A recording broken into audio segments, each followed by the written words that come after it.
Hinimok ng agricultural stakeholders si Pangulong Ferdinand Marcos Jr. na lagdan na ang panukalang batas na magpapataw ng mas mabigat na parusa sa smuggling o pagpupuslit ng agricultural products. Pirma na lang ng Pangulo ang kailangan upang ganap na maisabatas ang Anti-Agricultural Economic Sabotage Act na niraktipikahan na ng dalawang kapulungan ng Kongreso nitong nakaraang linggo.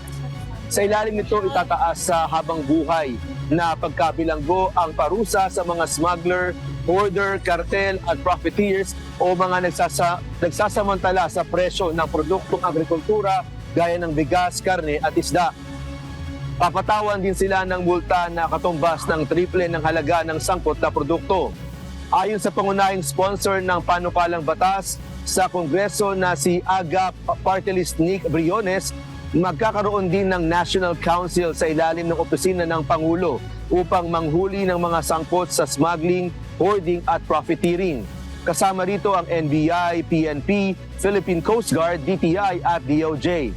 Pero sa ilalim aniya ng kanilang bill, hindi kasama ang Bureau of Customs, bagaman sila unang may mandato upang sugpuin ang smuggling sa bansa. Sila ang concern Departamento nila ang pag sinabing smuggling, custom yan. So, dapat independent ang manghuhuli doon sa posibleng hinuhuli. O paano mo huhulihin yung mismong manghuhuli at hinuhuli, pwedeng iisa. So, hindi talaga dapat sila kasama.